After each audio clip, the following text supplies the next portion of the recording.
I'm just a bill, one big beautiful bill, and I'm getting fat on Capitol Hill. I'm just a couple thousand pages that nobody will read, filled with special interest and corporate greed. So of course I'm gonna be a law.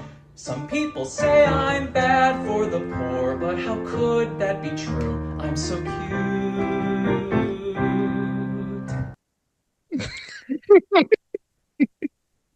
Bruh, TikTok, TikTok. Man, so many creative people in the world.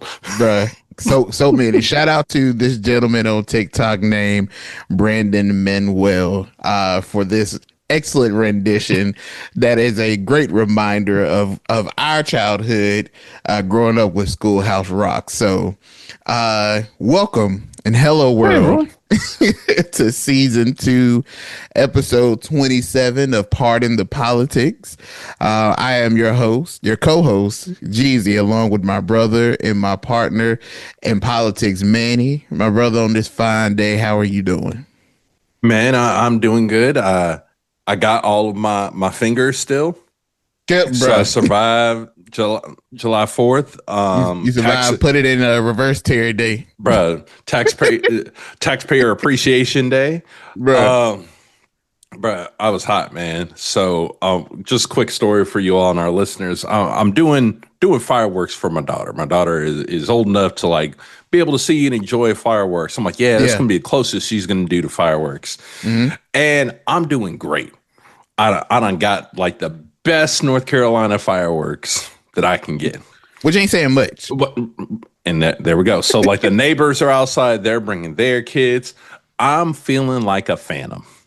Okay. I'm doing it. I'm now that dad in the community that's doing the fireworks.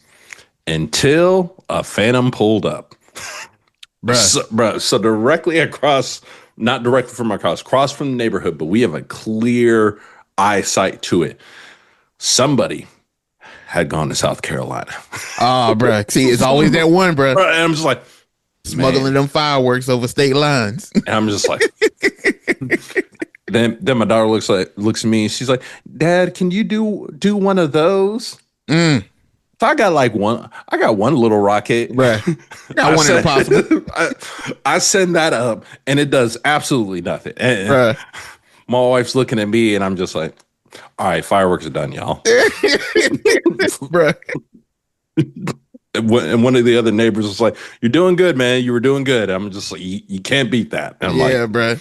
Okay. But there was enough of us in the neighborhood that all looked at each other and said, oh, so this is what we're going to do out here. Bet. So, all right. It's always that one that goes to South Carolina, bro, and get the ones that we aren't so privy to have here in North Carolina. And maybe that's something that if you're listening and you're part of any regulation that we have in North Carolina, I think it's time for us to be able to step it up. We're losing a lot of tax money just going right over the border to South Carolina. I mean, really. I'm just saying. It's not that bad of a drive, actually, if you really want to. I think something needs to be done. I did a little bit of fireworks for my baby girl, but I didn't have the same setup as you. My area is a little more secluded, so I didn't have anybody to compete with. But I do want to say the highlight of my 4th of July was when I went out. My neighbor's about 2 doors down.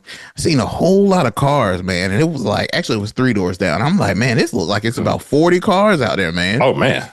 And it spanned over like 3 yards. Like it was like 3 houses, had like a whole event. And as I drove by, I saw on the porch that they had balloons that spelled out Happy Juneteenth. So these people of African American descent and celebrated the 4th by having a full blown Juneteenth celebration with about 40 cars out there. And then the kicker that got me even more tickled about it was that when I went out the next day, the 40 cars was back, bro. Like they had a whole weekend celebration. I thought I told you that Yeah, we like, won't stop. yeah, we ain't celebrating America's freedom, but we will celebrate our freedom. And Bruh. I was just tickled because they were having a good old time. I seen Happy. 4-wheelers, fireworks. I mean, it was crazy. So that kind of had me tickled as my experience for the 4th of July, seeing our people out there doing their thing, and we don't miss a moment for a good cookout. So that was entertaining. That was entertaining for sure. Oh man. Well, here we are. To our listeners, thank you for tuning in. Welcome back. Hopefully your 4th it was just as entertaining, or you enjoyed it. And hopefully this episode finds you with all your fingers still intact. So I believe that there was one individual, a social media influencer by the name of 4Extra. He lost his little riblets this past holiday, and it was funny because he showed the fireworks that he was using, and everybody pointed out, and I'm not making light of his situation, but in hindsight, they were telling him in the comment section that when he showed his fireworks, none of them had labels. Oh, brother, no. And pointed out that he potentially might have had dynamite. Brother, no, man. No. And when I went back and looked at the video, they want a single label, and these did not look like regular fireworks. I think that cardboard too, bro. I think somebody sold him something off the black market, and he thought that he had fireworks. But he lost. I believe they said that he lost his entire hand. Yeah, bro. So fireworks safety, as Jason Pierre-Paul became an advocate for, that was a former NFL linebacker, is very critical during this time. So very important. If you are not well knowledge in how to safely participate in fireworks, I would advise you not to. So hopefully this episode finds our listeners with all their fingers still intact. And as you all know, while fireworks were going on in America, there was nothing short of fireworks in our political landscape that we obviously have to come and dissect on today. So, the BBB, man, the BBB, the BBB took us on a wild ride this past week, excuse me. And someone hit me up and they're like, "Why didn't y'all talk about it coming up?" I'm gonna be real. Because I didn't think it was actually going to get done by the 4th. I thought we were going to have a little bit more time. But I thought so too. But like a lot of things you find out in this pod, we were wrong. Right. We did not have more time. They actually got it done. Bruh, I for one, I'm shocked that they got it done. I am shocked that they got it done. I thought that it was going to take a little bit more time. Certainly would have hoped to have seen some more debate on it that we did not get. Well, and it's interesting because starting in the House, you had all that initial debate. Yeah. It took a while going through the Senate before they got to it. And I think that maybe that's where we should start. Is it hit the Senate, they started debate on it, and no less than probably a couple minutes after we finished recording, we got those initial reports that Tom Tillis was stepping down. Oh, bro. And I think that started off, and I was like, uh-oh, here we go. And first off, I'm going to talk about Tom Tillis for a little bit. I appreciate him. Yeah. I think this is a little bit too late. But, you know, who's it, Brother King, that said now is always the right time to do what's right, or whatever he said. So that man put out a note saying, "Hey, y'all, I'm done with this." Because they were coming hot for him. And if you had listened to one of our previous episodes back as soon as this happened, I labeled Tom Tillis as one of the senators that we were going to have to watch through this first 2 years, because he was going to end up being a swing voter. And that's what we saw. Yeah. And I think that when I looked at Tillis, because I remember someone called me and we're talking about the Republicans and how they voted in the Senate for the bill, and I was like, wait a minute, you gotta put give a little bit of respect for Tillis, and not just Tillis, Susan Collins and Rand Paul as well too. Brother Rand, Rand got to come through, man. Standing on business. He stood on business, man. I had to appreciate what they did by not falling in line, because there were a couple of Republicans that were on the no. And we see that a couple of them, they cracked, they folded, and got in line. But I appreciated Tillis' stance, and I listened to some of the things that he said on the floor when addressing the bill and how it would affect the American people. And though I may not have always agreed with his position on certain things, I did appreciate for once seeing, and I think we've talked about it before, seeing, instead of this bending of the knee approach that so many people do to Donald Trump, seeing people actually stand for what they believe in, and having principle and choosing principle over party. And I really appreciated Tom Tillis doing this. It made me kind of think of what we saw with John McCain. Yeah. Years ago, the infamous thumb down, not falling in line, and he got a lot of heat. Yep. For what he did and not falling in line with his party, but that was a moment again of someone choosing principle over the party, and I very much appreciated Susan Collins, Brother Rand, and even Tom Tillis on his way eventually out the door, that he took this step. But it scares me, and we'll talk about this, I'm sure, in another episode, because who's going to fill that vacancy once Tom Tillis's time is done? We definitely will get into that piece, but I can say for the pod that there is one person who will not be filling that seat. Oh, bro. And that is Mark Robinson.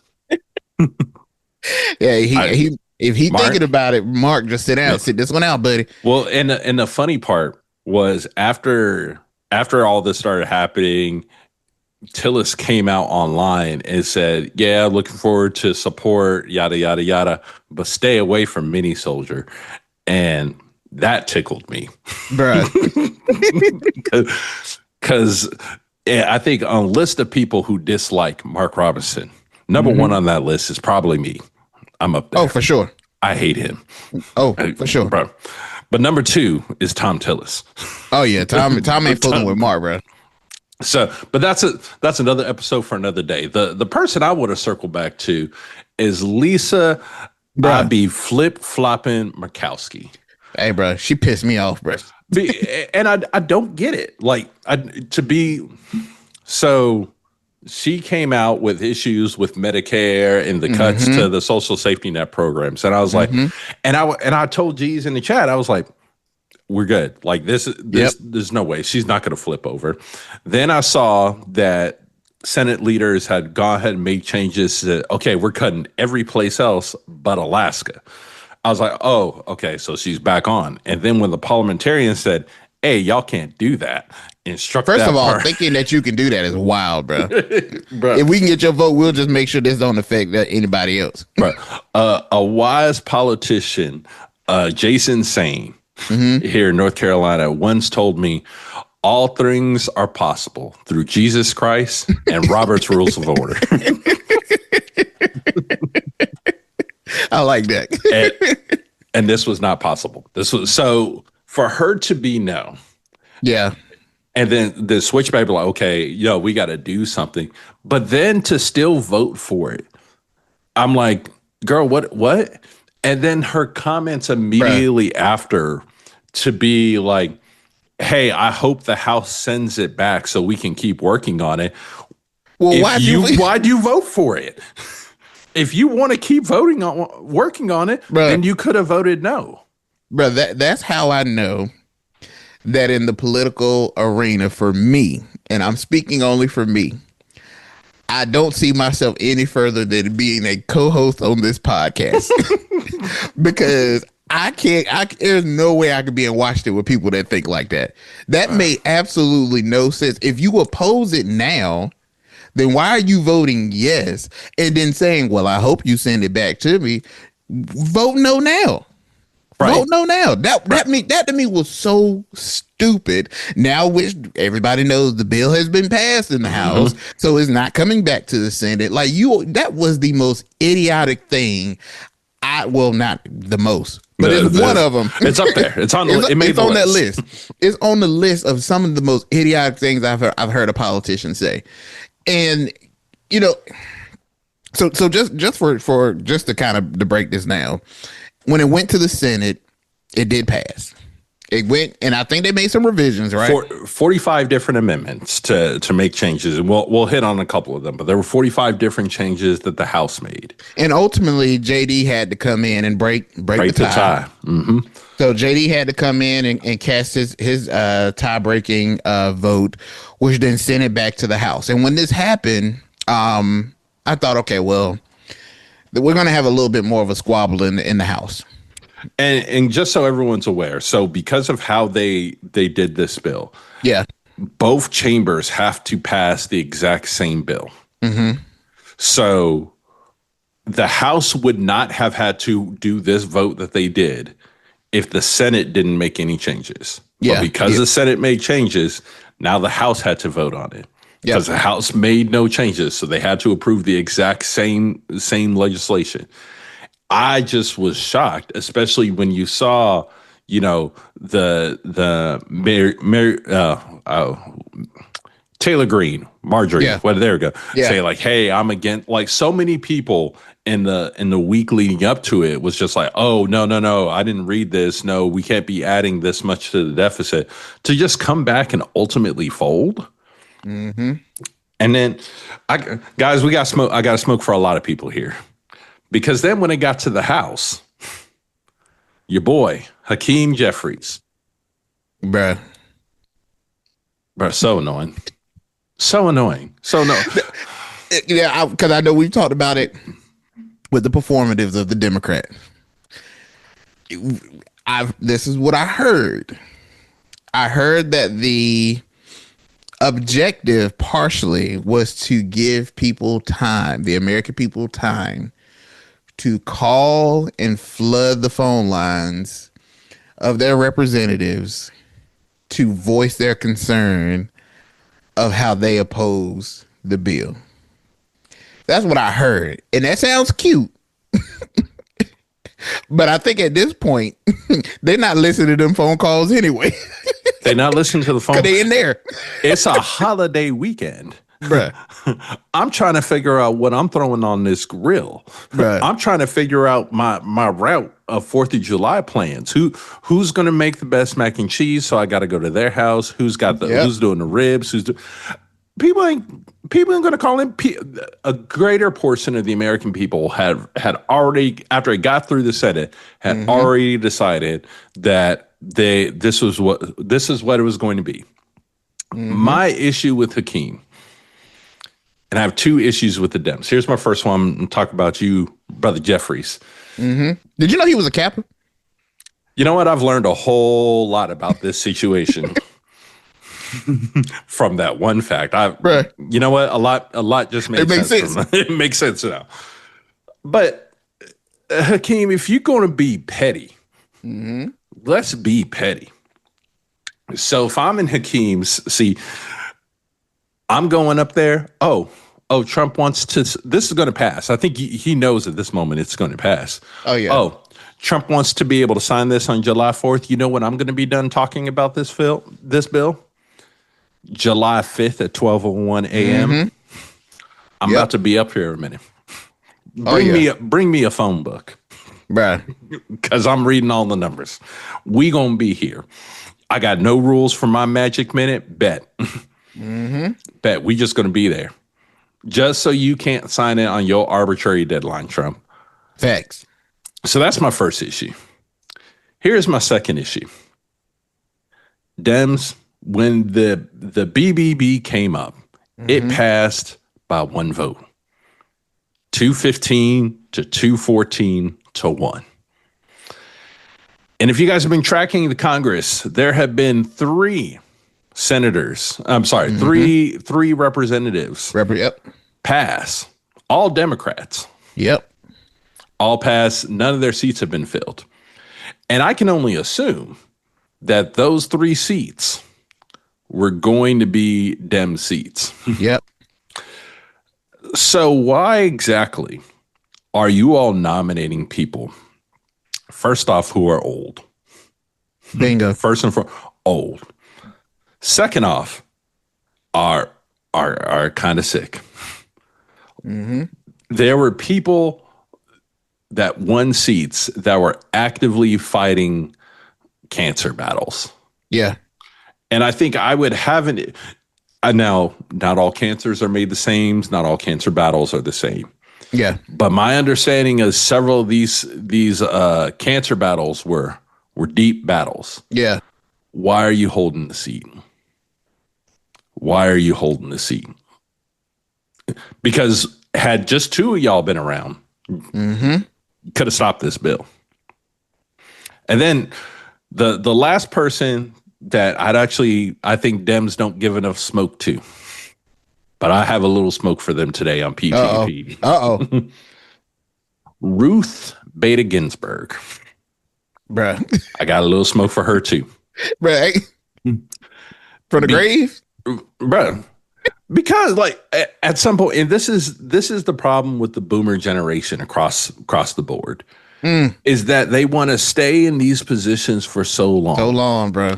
So long. If you were so concerned, Ruth, you should have stepped down in those months, because it's my understanding that Obama went to her and said, "Hey, can you step down so I can appoint a younger justice, just in case you decide to make your way to the pearly gates?" And she's like, "Nah." I actually have no idea if that's how the conversation went, but that's how it happened in my head. But like, yeah, like you should have stepped down, because now there's a younger conservative justice on board, and you've lost the court. Yep. All in all, old people stop running for office. Go be with go take care of your grandkids. Like, bro, I want to really know why. Just why? Because they get to lie in state and all the hoopla around a sitting politician, passing in the wrong thing, bro. The wrong things across the board. The wrong things. Like, what are y'all doing? But anyways, that's who I got smoke for on the Dems today. But back to the big beautiful bill. Yeah, 8.5 hours, bruh. That's a long time. Now, I will say that I clearly did not watch it because I have much better things to do. But I will say that his little marathon of talking was a lot better than what I seen from Cory Booker. But you can't just. I think that's. I just don't like looking at Cory Booker. I'm sorry. I'm just saying. I just don't like looking. Cory Booker is that person that when he get up and say something, you just like, oh, God. Here go this hand again. Well, like, in Corey's defense, he did speak for almost about 3 times longer than Hakeem. But I'm going off the first 5 minutes. I was sick of him the first. When I look at both of them, I'm not talking about how they looked at the end of the race. I'm talking about just naturally just up there. Something about Cory Booker just bothers me. I don't know what it is, man. Bruh. I don't know. Maybe not granted, Hakeem ain't that much better. They're like 2 variants, bro. They almost like the same person, but Cory is just like the worst of the 2. Bro. So this hot mess of a bill passed. And of course, in good fashion. And it was so sickening. After they did it, all the Republicans got together and circled around a picture. Mike Johnson held up the little piece of paper that had the final tally on it, and they all got the thumbs up. And it's so great to be an American. This is a day in history that we'll all remember. Yeah, you're right. Yeah, we're gonna remember it. You're right. But like, at any point, is anyone shocked by this? Like, I mean, no. Like, to me, the House does not have a single backbone when it comes to any agenda that Trump wants to do. Well, hold on. We're not gonna shoot down Brother Thomas Massey. also out of Kentucky. Yes, sir. Yes, sir. Hold on. I can't. You're right. I can't let Brother Massey like that now. Because he came out standing on business just like Big Brother Ron. It was him and Fitzpatrick from Pennsylvania. Yep. Now, and see, he had every reason to stand on business because I think he barely won. He barely won, and PA is about to get hit hard from these cuts. Yes, sir. So he stood on the right side of business on that. But shout out, I will give you that. Shout out to these two brothers that stood up and were the only ones that showed that they had some backbone, because I don't think that, and correct me if I'm wrong, man, even when this bill got sent back to the House from the Senate, was there even a single debate on anything? No, because again, they had to pass the same exact bill. So even in doing that, no discussion even. Is there any discussion that comes of what's in it? There was definitely like outside of chamber discussion. Okay. So there were two votes. There's a procedural vote that has to happen, and then the actual vote. And they held the vote. Go ahead. I'm sorry. No, they held the vote open so people could make their votes, change their votes. You know, you can do whatever with your vote until the vote closes. So but if they had just made one, I believe it's as detailed as like one change. Yeah. If they say, oh, we mistyped it, instead of "and," it's supposed to be "a." If they would have had to make that change, I think that even to that level, it would have gone back to the Senate. But my thing is, if it came back from the Senate with how many amendments you said it was? 45. Did y'all read it? And I know the answer. No. Y'all signed off again. Mm-hmm. Not even read. Now, I do believe, because the intention was that they were going to pass it immediately. I do believe people took a look at it. Like, I do believe there was conversation around it. That's why it took so long for this bill to happen. It's why Hakeem had 8.5 hours to talk, because they had to figure out if this was going to get enough votes to pass. But yeah, man.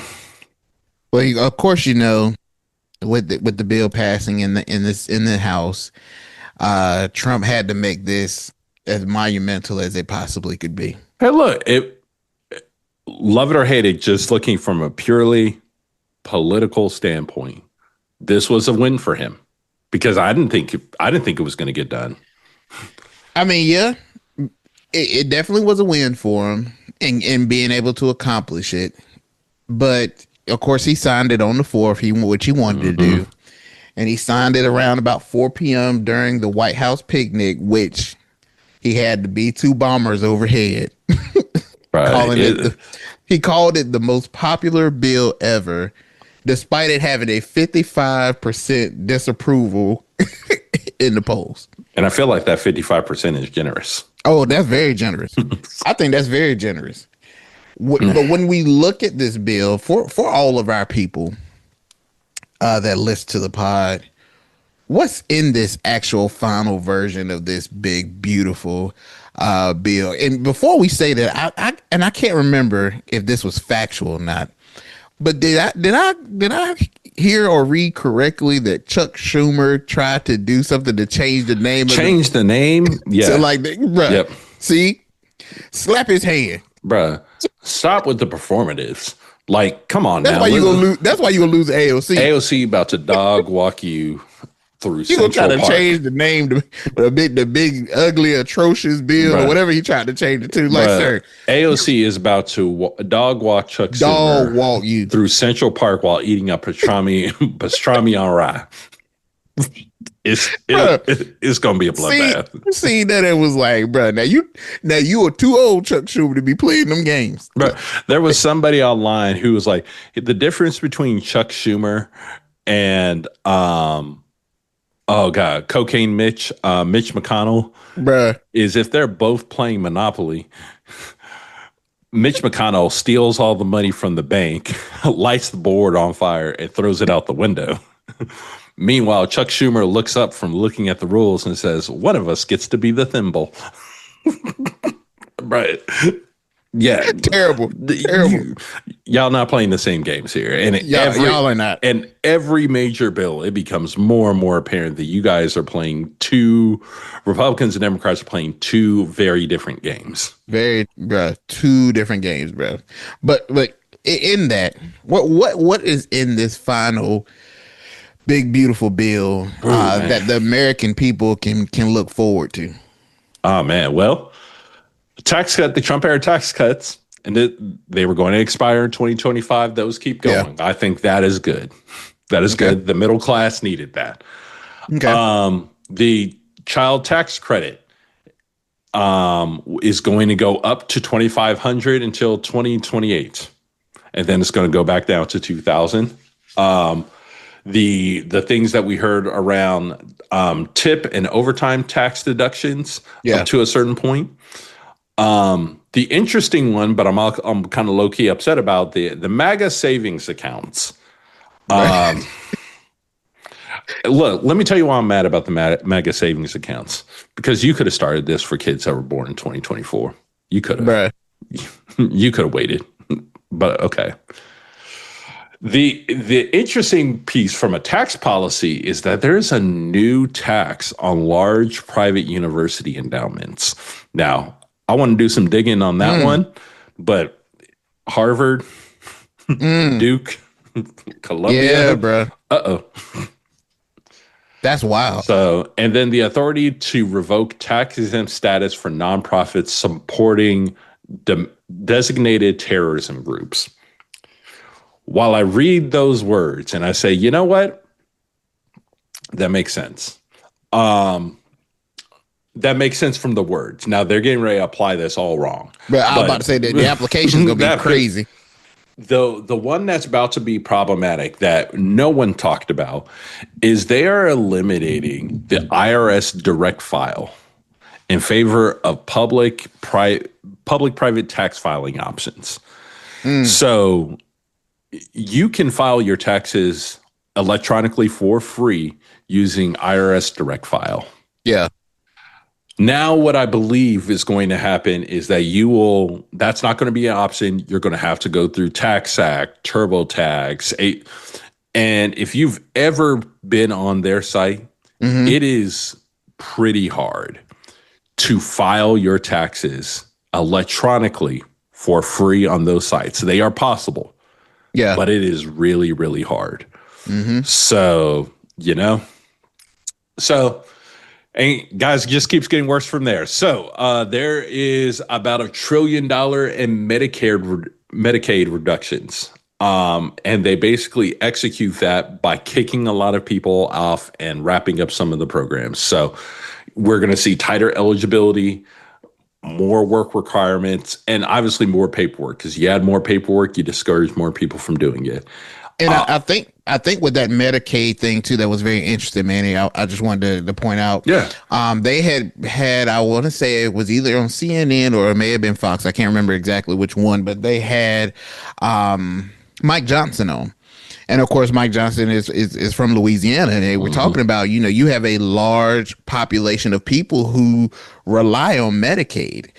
And so if you have a large population of people in from where you're from that rely on it, and you're saying that what you're cutting is going to cut the waste, fraud, and abuse of the program, then how can you ensure that that's taking place without forsaking or putting those people who actually need it in a much tighter bind, or eliminated it from them as support completely? And his response was telling. Because it sounds like, well, we'll be able to do it. And it's like, but there doesn't seem like that you have a real process of how to do it. And we've already seen with this administration and some of the cuts that have happened and the process and procedures that they've gone about doing things, that there are some people that get left in the dark that shouldn't be. So I just don't understand, how are you going to make sure that the American people who need this, and I think one thing he even said too was, if you're able and can work and to do all these things, then you need to be doing it. So, well, there are a lot of people. What does that look like? Because how do you define if I'm willing, well, not willing, but I'm able-bodied person to work? What does that look like for someone, let's say, that has been using the system for 10 years and now I have to go back and do all this other paper? And Are you going to run every single person back through the system again? Yep. That's nasty work. Oh, it's super nasty. Because what if grandma's on this and she doesn't have necessarily the help she needs to get all this paperwork and do all this filing, let alone understand it, especially in some of these rural counties where people are not of the ability to do all of these or understand all of this. How are you going to ensure that they're able to go through the process smoothly and seamlessly before their benefits are revoked or taken away because you've created this hard process for these people to be able to make sure that their benefits stay intact? Well, I think what's two things are going to happen. Well, the first is people are going to lose their coverage. And I wish they would say that. That's what pisses me off. Tell it. People are going to lose it. People are going to lose their coverage. But then the other part that's just as bad is you're either going to create an industry or further support an industry of companies that will help guide people through this process and then bill Medicaid for helping them through this process. In the most predatory of ways. Bruh, I'm glad you said use. That is a very, very great choice of word to use. Predatory. Yeah. This is going to be nasty, man. And I'll talk about this a little bit later on, but the first thing that came to my mind, and I could be wrong, but with some of these cuts, especially when I think about SNAP, and I know you'll bring that up shortly, but it made me think with the quality of living that we already have in America, and some of these things being snatched away. And we see how things are happening even from an immigration standpoint. Is this not a recipe for disaster to increase things such as crime? Things that are a detriment to the quality of living. Are we in the society right now where we're about to raise up some jokers in Gotham City? Well, geez, we're I know you got something. What you got? So here we've alluded to it before. They want to bring all this manufacturing back on land. And there's all these questions about who they're going to be able to find to do all these jobs. Well, now if we take all these benefits, here we go. People are going to go start looking for jobs. Well, here we go. We're about to have a whole bunch of manufacturing jobs. I got a nice field over here that needs some work in it. I got a nice warehouse that needs some maintenance. Like, bruh, we have most certainly said it before. Where are these people going to go? And when you see a lot of these effects, which it seems like is going to affect those that are in rural areas or low income areas, though that's your pool. Well, and here's what's surprising to me about specifically when we talk about the SNAP and the Medicare cuts is the state cost sharing. Yeah. Like, I don't understand why states weren't screaming about it more because especially when we talk about the responsibility. So the two big changes, three. The first one is that states are now required to cover 5% of the benefit costs of SNAP. They previously were not responsible for any of it. It was truly a federally funded program. So that's the first change. So now states are like, okay, now we got to figure out where this 5% comes out of in our budget. Then you now have states now responsible for 75% of the administration costs. Previously, it was 50%. So now we got this. And now they are going to penalize states if the amount of errors that they have exceeds 6%. And then it ultimately just comes down to a question of, okay, federal government, you're cutting all this money from from your budget and shifting this onto states. Not only this, you're seeing a hurricane disaster and relief efforts. Like you're starting to push these onto states. And that's a problem, like, because where states are going to come up with this money? Because it's also not like the Fed is cutting all this spending and returning that to the taxpayer. No, not at all. All that money is shifting, going to other places. But my thing is, and this is where I'm confused, Manny. The states that are red needed the most are gonna suffer the worst. Mm-hmm. Louisiana can't afford to do what they need to do without the federal money. Even I saw an article that I read this past week that there's a hospital in a rural area in Nebraska that just off the strength of hearing that the bill might pass had to shut down a hospital because they were already struggling with the little bit of federal money they were getting to stay afloat. And they're like, okay, with these cuts, we definitely ain't. We got to shut it down.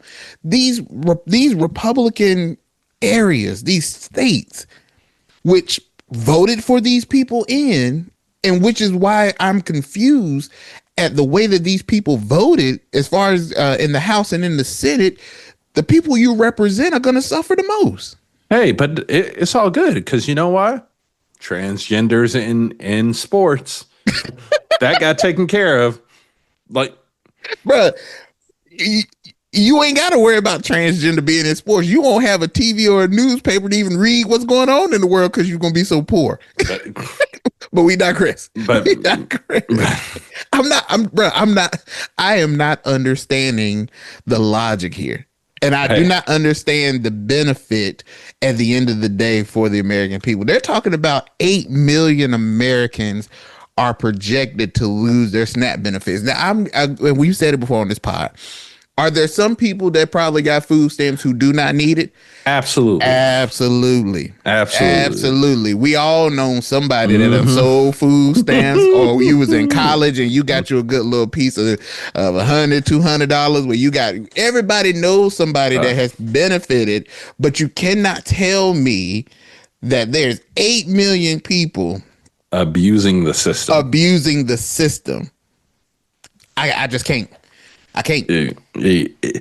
Hey, but it's all good because we were able to get $46.5 billion for the border wall, $5 billion for border patrol facilities and personnel, and then $150 billion for drones, kamikaze boats, and missile systems. Bro, I'm sorry, bro. And bro, I try to keep a clean mouth when I speak about certain things in respect of my mother. But what the hell are we doing? what the hell are we doing right now, bro? Hey. Are we really serious? I seen the amount of money going towards that wall, and I'm like, oh, here we go again, here with this damn wall. Like, are we serious right now? We're very serious. But we're cool. We're cool with taking all this money from the American people. 8 million Americans losing SNAP, 11 to 12 million at risk of losing their coverage with Medicaid. But don't you worry, that wall is secure. We got drones and we got all this going on, sir. Are we serious right now? Yep. I mean, and that's just what we're spending money on. That's just how we're cycling around. Let's not ignore the $3.5 trillion we're about to add to the national deficit. Didn't Trump say that he wouldn't raise the deficit? Yeah. And I think that number you quoted is the low number. That is a very, very conservative number. I think they said it could get upwards to 5. Like, what are we doing? Elon Musk said it best. That we don't have two parties. We have one party that's dedicated to overspending. And that's what's happening right now. Yep. The quote unquote positive that we can find in there is the AI ban went from 10 years down to 5 years. So they lowered that down, and it did obscure some things like copyright and likeness and consumer protection. But yeah. So when it comes to the potential harm that this bill has for the American people, I think those that you can identify already, that those that are low income Americans and working class Americans can potentially feel some pressure from this. Climate and energy consumers, there's been, how you feel about solar and wind. Those investments are slowing down. Students and younger Americans, there's going to be less funding for education and college support, which again, I think goes back to what we talked about that pool. That funding won't be there. So if Johnny in rural Louisiana doesn't want to work on a farm or be a generational manufacturer like his dad and his granddad was, and wants to go off to college, the funding that he needs likely and potentially won't be there for him to make that change and pivot in his life to make a generational change that will benefit not only him but his family after him. That won't be there anymore. And obviously, like Manny said, the debt, national debt being increased over 10 years, which that is important because that could spike inflation and even future interest rates. So I don't think that this is as much as they celebrated.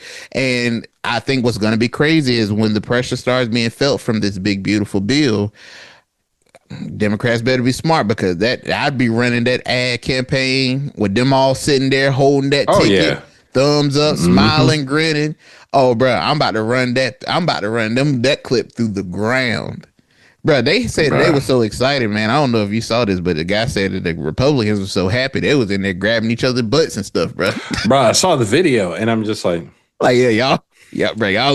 I've never understood the propensity of people to grab butts like that. Like, that's weird. That's weird. Hey, bro. Wait, man. We gonna have to get them if we gonna prosecute Diddy on some of the freak off stuff that he did. We might need to start turning our attention up to Washington, bro. Because I ain't never got excited to sign a piece of paper and say, "Let me go grab some butt." Yeah, y'all GOP people weird, bro. Yeah, bro, it's mad weird. Y'all weird. We'll see how much y'all want to do all that and all that excitement when the effects of this is felt by the American people. And one thing else I just want to say that we've said before: there's nothing beautiful about a bill of this size. And 1,000+ pages, bruh. Manny has said it. I have said it.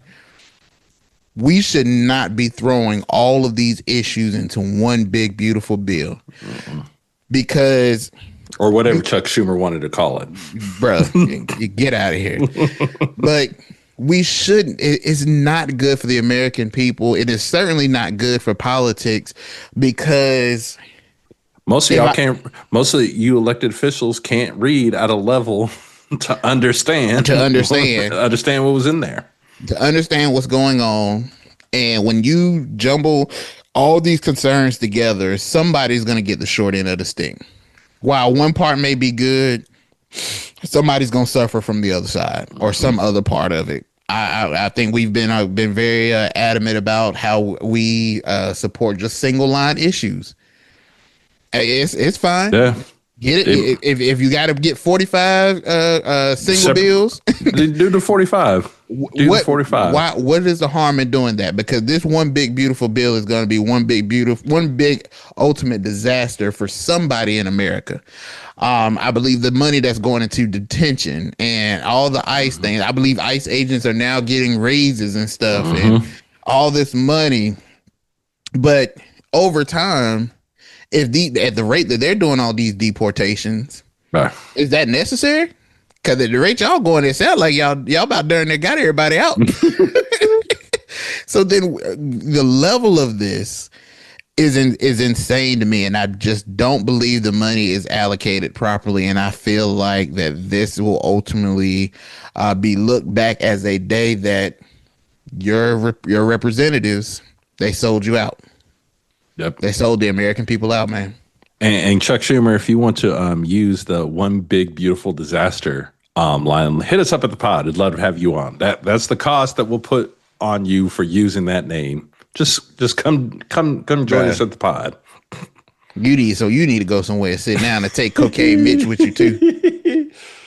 Y'all need to go sit down, bro. But that's the big beautiful bill. We will see what happens, and how this looks going forward. But before we hop into our next subject, because it's also kind of heavy. Geez, I got a question for you. Okay. Would you rather? $1 million or the ability to do one Kamehameha blast? Oh, bro, I heard this on social media a couple of days ago. I'm taking the blast, bro. See, I am too. Why are you taking the blast? Bro, first of all, if anybody knows, do you know the damage that blast will do? Right. Bro, all I got to do is raise my hand and I'm going to get whatever I want. Right. Look, and I just see too many use cases where like just having it in my pocket would be helpful. Like giant asteroid coming to Earth. I'm going to get a whole bunch more than $1 million at this point. Let me go. Thank you. Let me go ahead and blast this bro. The power that I have in my hands to wipe a hole in the earth. Bro, I need that. I need that in my pocket. And if I can have that, because look, if I got the $1 million and somebody else got the blast, then what that $1 million gonna do for me if they use it on? Bro, if an asteroid, the freezer. If an asteroid is about to hit Earth, what's that $1 million going to buy me? Bruh, that's not even a good. That's not even a good shelter. If I use my blast though, now the world celebrates me. Now, I'm not buying anything. I am literally bigger than the Avengers. I just saved Earth. I am Earth's mightiest hero. So yeah, bro. I already had thought that through, bro. And then one more for you. Okay. In honor of July 4th, and one of the I would say the most America's greatest athletes, Joey Chestnut. Who would win in this race? This is the contents of the race. Okay. You have to eat one hot dog and then run 100 meters. Joey Chestnut or Usain Bolt? Eat one hot dog. Eat one hot dog and then run 100 meters.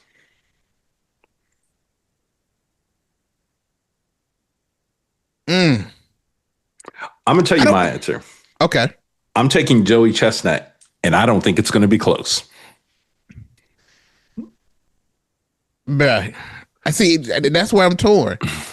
Because how that one hot dog, because I would say that Usain Bolt probably has a very strict diet. Oh, yeah. So it's going to take him about like 20, 30 seconds to go ahead and consume that Nathan's hot dog. I was going to say something else, but it's July. It's July. I don't know how that hot dog would sit on him, pause, that him having to do that and run 100 meters. I might have to go with Joey on that too, bro. Now, Joey, he's going to eat that hot dog in less than 2 seconds. And look, I think me right now, I could probably run 100-meter dash in probably about 22 seconds. Bruh. It's somewhere between 18 and 22 seconds. I think it's going to take Usain Bolt probably about 20 seconds to eat that hot dog. Yeah, but he's wicked fast though, bro. I mean, but it's still 10 seconds. So Joey Chestnut's going to need somewhere between 8 and 10 seconds head start. Yeah, you got a point. And I just think that time to eat that hot dog.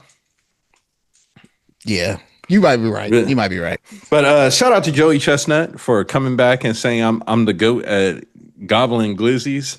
I don't know if that's something I want to be known for. Bro, That's that. Yeah. look, to eat 70 in 10 minutes is wild.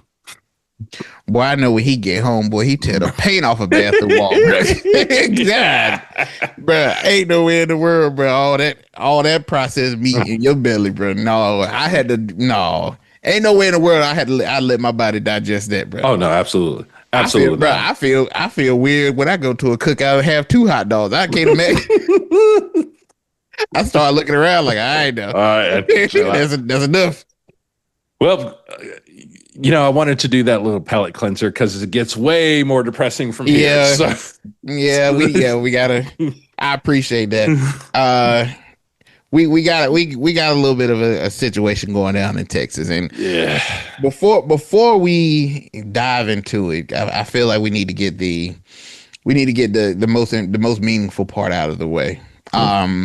Between July the 4th and 5th, there was a flash flood that devastated central Texas. And basically, there was a stalled storm system fed by the remnants of Tropical Storm Barry that dumped a ton of rain in Texas. The Guadalupe River, which is near Hunt and Kerrville, surged, and this is not a joke. These are actual numbers. It surged 22 to 29 feet within 1 to 2 hours. I want Crazy. you to know that is a nuts number. Like when I read that, I was like, hold on, maybe they it meant like inches. Yeah, like maybe they meant 22 to 29 inches. No, 22 to 29 feet in an hour to 2 hours.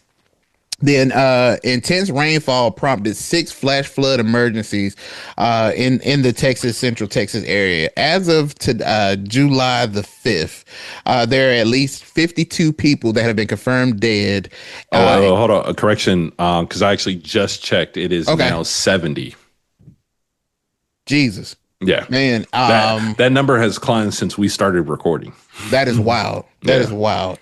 But this devastation which is even wild to even hear, Texas having a flood of this magnitude. I feel like when I was a kid, and it could have just been the fact that I was a kid, I don't recall Texas having weather like this. Like over the past couple of years, we've seen them get crippled by an ice storm, now a flood. It's crazy. But before we really dive into the side of this we want to speak about, we do want to offer our thoughts and prayers and condolences to those that have been impacted, those that have lost their lives, and also to those that are still unknown at this time. I think that there's still rescue efforts going on. There have been more than 850 people that have been rescued using boats, helicopters, drones, and ground teams.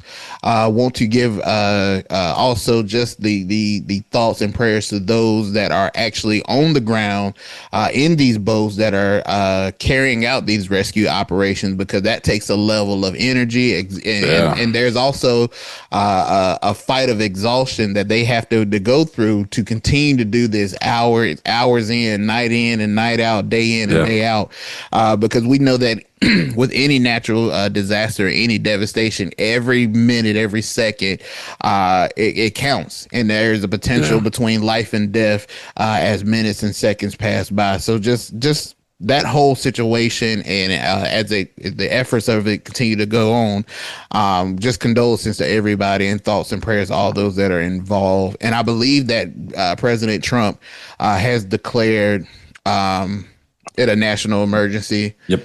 That was in question. And that was in question for a little bit. It was. Which I think also in this, with some of the cuts and what Trump has been wanting to do with FEMA is there. Kristi Noem is there, as I call her, cosplay Kristi, which I had to actually look this up because I'm like, why is she even there? But FEMA falls under the direction of the director of Homeland Security, but it's not practical. And normally the acting secretary isn't actually on the ground, but they're just making sure that they're in communication with the local government, with FEMA, with the national government on what's going on, what needs to happen, and what have you. But as we see with cosplay Chrissy, she got to be in the mix of it. She got to be in the thick of it, as we've seen. So in spite of that, I hope that she's not using this as another one of her moments that we've seen that she's done with the immigration deportation in the roundups. But she's actually there to help and assist the people of Central Texas through this difficult time. I'm always torn in situations like these about whether higher ups need to actually go out there and be on the ground, because anytime you have a situation like this and you bring in a high profile person, that takes resources away from where they need to be.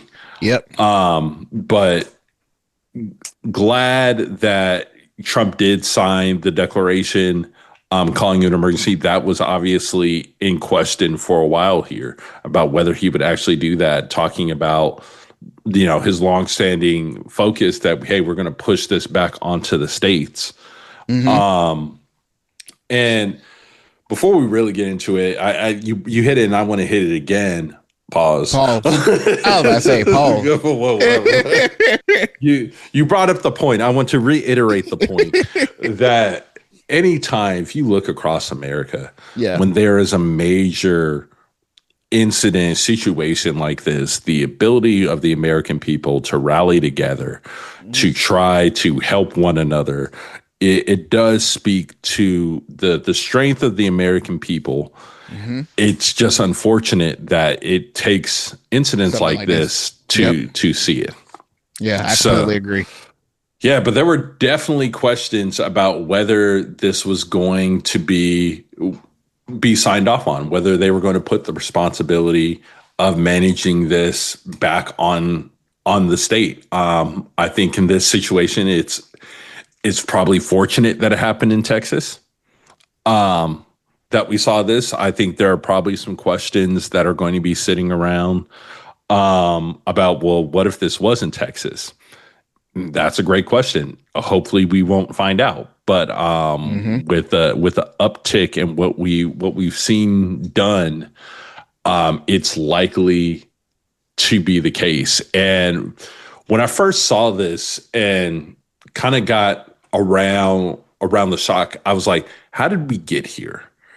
Because usually we're really good about being able to, at this point, track weather, know when these situations are happening, providing ample time for people to be able to hear about something and be able to react. But I think a lot of this comes down to the budget cuts that we saw. So for those of you who aren't aware, so in terms of how the National Weather Service works, they have a bunch of different stations that are responsible for tracking the weather in a particular area. And what they do essentially is they send up weather balloons. Yeah. Usually every site sends it up twice a day. So they're able to see it, get this data, and be able to react to it. Before the cuts, most sites were sending balloons up at least 2 times a day. This usually gives them really high confidence in 24 to 48 hour rainfall, which allows them about 30 to 90 minutes of lead time of an emergency. Now, because of the cuts, sites are not necessarily sending up 2 balloons. They're maybe sending up 1. And that takes the lead time on emergencies from 30 minutes to an hour and a half to 5 to 30 minutes. What are you going to do with 10 minutes of lead time that the river that your house is next to is getting ready to surge 20 feet? What do you do with that? And these are not expensive, but if you're thinking about, it's about $200 to send up a weather balloon. But if you think about, you got multiple sites doing this, it adds up over time. Then on top of that, you cut out the relationship that the National Weather Service has had with the Department of Defense, being able to use their satellite data and their existing ecosystem to be able to see into storms and see the pressure and be able to make adequate assessments. That's no longer there. Now, the official claim out there, we're going to say, is because there's issue around cybersecurity of these satellite systems. So they are going to phase them out for newer systems. But there are issues with the newer systems about their ability to be able to show that very detailed data that meteorologists needs. And unfortunately, obviously, we're a political podcast, so we're having that conversation today. But as a entire country, we're going to have the conversation about where's the line. These cuts, like what we see in the big beautiful bill, like we're seeing right now, these cuts have real implications. And this is the second incident. We're not that far removed from the tornado incident where people would have had 30-minute notice to be able to get to shelter for a tornado down to 5 minutes. These cuts are not just arbitrary numbers in an Excel sheet. These cuts have real impacts to real people and cost real lives. And we have stated that numerous times on this podcast that you can't just play with the numbers and think that there is just no implications about it. These things have real impact on the American people. And I think what's funny about this, because the National Weather Service has come under immense fire in light of what's taking place in Central Texas, but the Government of Accountability, the Office of Government Accountability, warned years ago that the infrastructure at the National Weather Station could lead to major forecasting failures if funding did not improve. Funding hasn't improved. It's actually gotten worse. Mm-hmm. And then when we have something as catastrophic as this happen, the finger gets pointed at the National Weather Service as if they're not doing their job. But how can you? And I think that for me, for us, the American people, we got to use common sense. We've all worked a job before. Most of us started out. Some of us, if you've started out as a middle class citizen or somewhere around that range, you started a job where you worked an hourly wage. And let's say it was holiday time and you were short staffed. You know that it was hard to do your job at 100% if you did not have the resources. If 2 or 3 people called out, if you had to work extended hours, if you did not have everything you needed to fulfill the exact duty that was needed, you understood that there were some things that fell through the crack. If you worked at Target and it was the holiday, okay, yeah, we're going to get everybody at the register checked down and everything, but our shelves going to look crazy because ain't nobody there to run through. They don't restock. Everything's about to look like a Dollar General. Right. But bro, we've all been to Target, or well, we ain't supposed to be going to Target no more. But we've all been to a department store during the holiday season, and we've seen how torn up it looks because they're shorthanded and they don't have the resources to make sure something is going to fall through the cracks. So then when we have something, now granted, I understand that lives of the American people isn't something that should be compared to a department store, but the example, what I'm trying to get you to understand is that when you don't have what you need, you can't perform at a level that you're expected to. So why are we expecting, or why is the nation acting like the National Weather Service is supposed to be operating at a 95% efficiency when they keep getting cut off at the knees? I mean, you can't run a marathon without knees. Not at all. You can't be what's Hank Hill daddy name? I was going to say. I was like Hank Hill's daddy. Yep. Everybody can't be Hank Hill daddy. Mm-hmm. So they're coming under scrutiny. I think you even got people like Marjorie Taylor Greene talking about the government manipulating the weather and all this and yada yada yada. And for our conspiracy heads, there is some truth in weather manipulation, but I don't believe it's Not to the like y'all extent that talking they're about. acting. And if that's the case, then why is the government playing with Texas? Why Texas? It's a red administration. Why is the red administration messing with a red state? Right. Well, throw you off the scent. That's what. Right. That's what they're trying to do. But you know the scrutiny that they've had, even Cosplay Christie, while being down on the ground in Texas, has said the system's outdated. The system is not what it needs to be. And cutting funding, So not going to get it where it needs to be. So this is the thing that pisses me off. Instead of Marjorie Taylor Greene trying to come to the floor and introduce a bill that would make it a felony for weather manipulation, why not bring a bill to the floor that would increase the funding for them so that they can accurately do their job, so that they can alert the American people better. They can get better information and data to be able to see these things beforehand and make the necessary adjustments, give the necessary information to state and local officials so that they can properly plan for these devastations. We're not going to do that, but we're going to say, oh, well, if you throw a couple of cloud seeding up in there, up in the sky, then you need to be a felon and go to jail. Bro, get out of here. Get out of here. And I think what's most concerning is we are at our third named storm for this hurricane season. Usually we don't get our third named storm until August. Bruh, when I heard that, I was like, I had to look at the calendar like it's kind of early.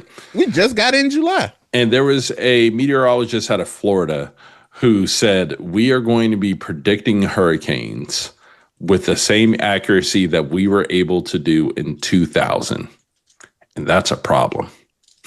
Bruh, and even in a recent rally that Trump had, he said, which would be, again, it bothers me because it's a lie. He said that, quote, we gave them more tools than ever before. Maybe it's time they learn how to use them. Sir, Well, in his administration has previously proposed major cuts to NOAA, which oversees the National Weather Service, including satellite funding, which ding, ding, ding, ding, ding, is essential for storm modeling. What are we talking about? Hey, look, but let me tell you, we don't got them boys and girls sports. I'm just telling you, we getting them illegals out of here. That's what we doing. That is what we're doing. That is what we are serious about. Right. Why do y'all care about if it floods or not? There ain't no immigrants here. Right. Ain't no trans in sports. Like, bro, let's get serious about what we're doing here.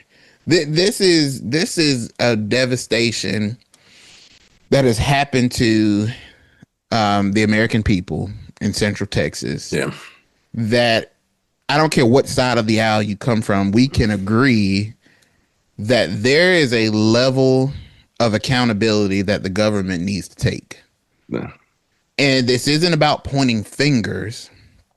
This is about empowering the locals and the state officials to be able to have the information and the resources and the data that they need to be proactive in these situations and not reactive. Trump, I'm glad that you signed a national declaration of a national emergency for this storm, but you know what would probably been better? I think that the people that have lost lives thus far would rather that the government have the funding that they need so their family members will still be here, not worrying about that, okay, well, we'll give you the pieces to build back your life together, even though it probably won't be exactly how it was before this devastation occurred. Right. That might be a little bit better of what the American people need, not a finger pointing game and acting like that you've done all that you can and oh, it's somebody else's fault. I don't like that. At some point, somebody's got to pick up the ball and run with it. Bingo. If everyone on the field is constantly pointing to the football on the ground, then we're never going to make any progress. Somebody has just got to decide, and not only on this, but in a lot of areas of government, someone's just got to decide that we are not going to let this happen, not on our watch, and take up the ball and run with it. I completely agree. So, Shout out to all of those working diligently in the recovery efforts. And I just hope that I always say, man, I just hope that people would just be smart and wise up and not play this political game with people's lives. But the more that I'm involved in this, the more it feels like it's just part of the game. Mm-hmm. And it's as just a common man in America, it's just sad to see from a political standpoint the amount of willingness to allow the American people to be pawns in this chess game. It's all fun and games until it's no longer fun and games. And exactly. And my heart aches for those, especially those children that were at the Christian camp, which I can only imagine as a parent sending your kids off thinking that they're about to have a fun summer camp experience that I probably paid a whole lot of money for. And now I don't even know if they're alive. Right. Or even worst case, they're no longer here. Yeah. That's terrible. And could not imagine it as a parent. Couldn't. And my heart goes out to those people that are having to endure that. I just wish that it's not always about thoughts and prayers, it's about action. So, well, with that being said, we had to get that out of the way. Yeah, we try to warn y'all that it was going to get heavy for a bit. It was going to get heavy, but we'll await much detail. And as we always say with any natural disaster, that whatever means of charitable donation that you would like to take, whether it be Red Cross or whatever that you deem appropriate, if you want to support, please do. As people just try to do whatever they can to piece back whatever they can of their lives. So with that being said, we have reached the part of our episode where we are at the pickle of the week, and I don't even have the music queued up because this whole segment just took me it took me out of my zone. We got your pickle. Yeah, do. Y'all know about now. Y'all sing along with us. Do. But our pickle of the week, and maybe that's why I didn't queue it up, because I think we already can kind of identify what the pickle of the week is. And my pickle of the week, it kind of goes back to our first segment where I believe our pickle of the week are those that sign their name as yes on this bill, and those that are empowering the government in some of these moves, like we see in our second topic with the government cuts to certain programs. At some point, these people will have to go back home. These representatives. And they will have to stand before the people that they represent and give an account for the things that they've done, as we all have to do when this life is over. Tell them. But you have to stand in front of these people, and when there are families who don't have insurance anymore, when there are children that aren't able to eat, when resources have been cut in healthcare and in these government programs such as Head Start, when families have lost their loved ones due to natural disasters, which funding cuts for, and information couldn't get out. And as Manny pointed, where we would have a response time of an hour, now we may be down to 5 minutes, 10 minutes. When you think of rural areas who don't necessarily have the infrastructure to endure these things, be it natural disasters, or when grandma and grandpa now have to drive 60, 70 miles to the nearest hospital because the one that was remotely in their town or in their area had to close down due to funding, like we've seen in that rural area in Nebraska. You have to stand at these town halls. You have to stand on these podiums and look the American people in their face and explain to them why you did what you did. And I hope that anyone that has voted, if this bill doesn't work out as it's been portrayed to be such a great thing for the American people, I really, truly hope that you don't act as cowards, that you don't run from that microphone, and that you don't run from the American people, and you tell them and explain to them why you sold the American people out just to say yay on a bill that you knew was not going to benefit the people that you are representing. Your job is not to go to Washington to make friends. Your job is to go there and to do the work of the people that sent you there. And I think a lot of these people in Washington forget who put your butt in that seat. Elon Musk. Elon Musk put them butts in seats, and now he's upset. And Elon, as much as Elon gets a lot of heat, one thing he said this week, man, he fed up. He fed up. He said he says one thing is for sure, and two things are for certain. I got a bankroll, and I'm ready to flex it. And I believe that's going to lead to Jesus. I feel like Booker T when he said, "Ho Hogan, I'm coming for you." I should have said that. But Elon dropped something on us this week, man. He paused. Eddie, he might not be wrong, man. It may be time for the America Party, which will be wild that a party got started by a man that ain't even American. Ain't even American, man. Ain't even American. We had to have a South African come over here and tell us we need another party. Right. And here's the problem. When we've talked about third parties in the U.S. before, they've all been failures because A, it's expensive. But B, it's also been too broad. I think what Elon is talking about looking at the majorities in both the House and Senate, that he's going to target. You win 2 or 3 of these races, you've dramatically changed how this is going to go. So with the America Party, he says he is going to be laser focused on 2 to 3 U.S. Senate seats and 8 to 10 House seats. And I'm intrigued to see A, how serious he is about this threat, but B, how much he's willing to bankroll this. Because I think that's where it becomes difficult. It's not hard to come up with a platform. It's not hard to have people come together for the logistics of it, but it's the money. It's the money. And I would envision that Elon would have to invest somewhere between $150 to $200 million to be able to get the ballot access for his candidates, to be able to spend on these campaigns, be able to do ads and infrastructure. And I think with him having, $200 billion, he might be able to find 150, 200 million to be able to do something with that. So I think this is going to be very interesting. It's going to make life hard for a lot of people.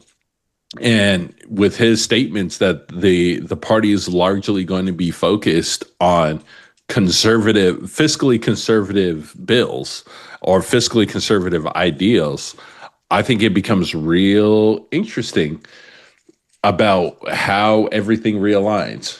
Because do you have current members of Congress see this happening and say, well, I'm leaving, the Democrat caucus, I'm joining the American caucus, or I'm leaving the Republican caucus, I'm joining the American caucus. How many sitting people change parties? Who do they find in these places? And I'll say this, Elon, if Mark Robinson does run for the Senate and you would like to find a candidate in North Carolina to represent the American Party in a battle against Mark Robinson, hit me up. I would gratefully enjoy running against Mark Robinson. But I digress. But it'll be interesting to see how this plays out, and could be a dramatic turning point in American politics, largely just because he has the money to do it and has shown a propensity and willingness to spend the money politically if he feels as though he needs to. So I agree. Yeah. That's my pickle of the week. We'll see what happens. I think that times are crazy, bro. We living in a wild time right now. Bro, Jesus got to be looking for the sandals. You can't tell me he still ain't found them. Bruh. Oh, I'm sure he know where they at. you, He just trying to give us a chance, bro. like, come on. I got faith that y'all gonna work it out, but maybe I'm wrong. But with that being said, we've reached the end of our episode, and as always, at the end of an episode, we have our spotlights of the week. So, my brother, what's your spotlight that you have going on for this week? Well, we got an important date on the calendar that's getting ready to come up January 9th. I'm sorry, not January 9th. Sorry, July 9th.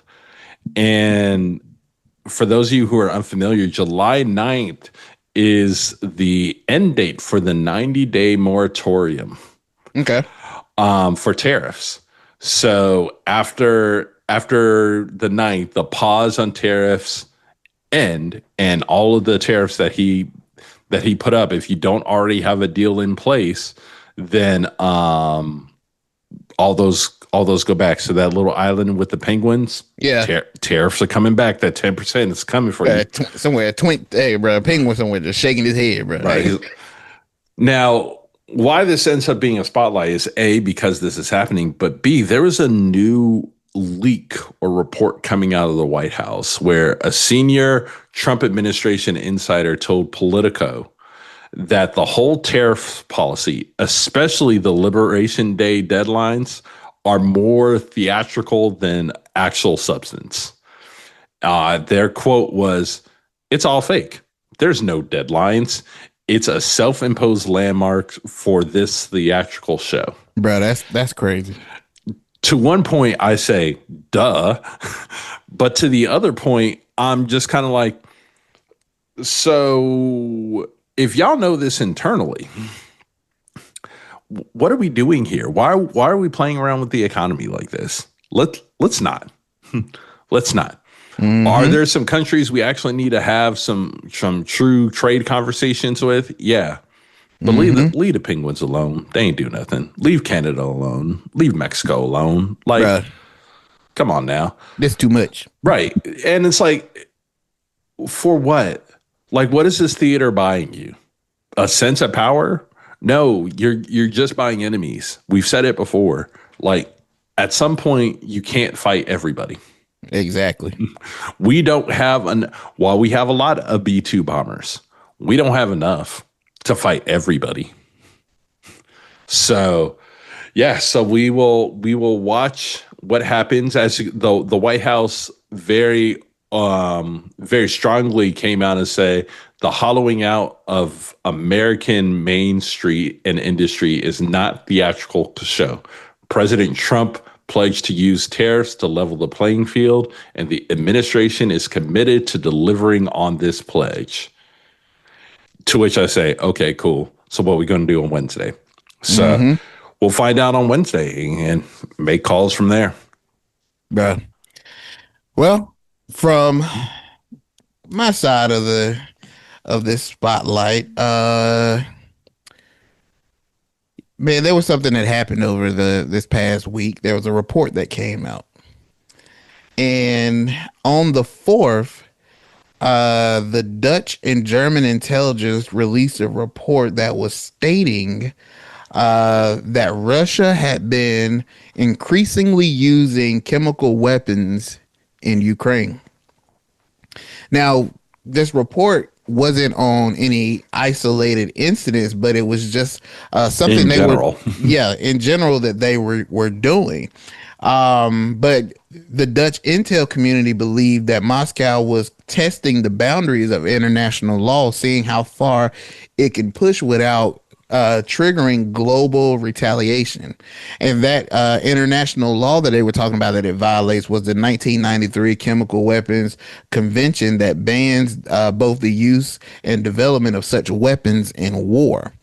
Now it has been hard for them to trace to necessarily isolate an incident, but they feel like they're doing just a little bit, just enough. And Ukrainian warriors have talked about how they've even fallen ill from exposures to some of the trench warfare zones.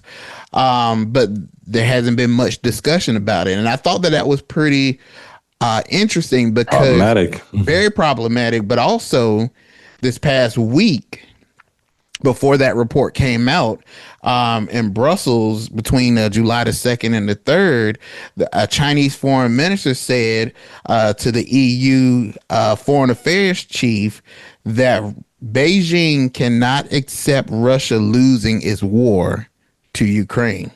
Oh, because it looks bad on them. Because that's in number 2. Yeah.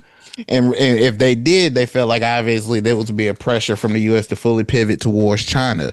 But I thought it was very interesting with him making those comments, and apparently those comments were made in private when he said that. And then a day or two later, you have this intelligence coming out about some of the chemical warfare that may be going on, that Russia is kind of tipping that line. This may be a problem. And how far is Putin willing to really go tiptoeing that line, and we still don't have a deal made in this Ukraine-Russia war? I mean, I'm not shocked to hear this. I don't think anyone should be shocked to hear this. I think definitely. We always knew that this could be an option that they would take up. But this is concerning. This is concerning, and we're getting good news for us. It looks like we're getting ready to wrap up the situation in Israel with Gaza. With sounds like a deal is coming together there. Israel and Iran has calmed down, so we might just be back down to one conflict we can maybe pay attention to. Yeah, hopefully, because I think this war's been going on long enough, and at this point, with this information, at what point does a line get enforced, and who's going to who's going to defend that line? And I think that if the other two wars are cleaned and off the table, this puts some pressure on this Trump administration to really do something, because it seems like Putin is definitely trying to tip his toe over that line and see how far he really can get. And if we decide to defend that line, what further implications does that bring us into when you see somebody like China making these comments over in Brussels? So that's but my don't worry, spotlight. 24 hours. 24 hours, the war's going to be over. Bro, these the longest 20. Bro, I ain't never felt 24 hours that felt like 6.5 months. But yeah, man, that's my spotlight of the week. And that is the conclusion of our episode 27. So, listeners, hope you enjoy. We thank you for tuning in. Manny, all hearts and minds clear? Anything, brother, you got? All hearts and minds clear over here. All right, man. Well, as always, we appreciate you listening. As we always state, if don't nobody love you, just know the boys here at the pod. We love y'all. We love y'all. We thank you for tuning in. Like, share, follow, spread the word of Partner Politics, and we will see you at the next episode. Take care. Take care, y'all.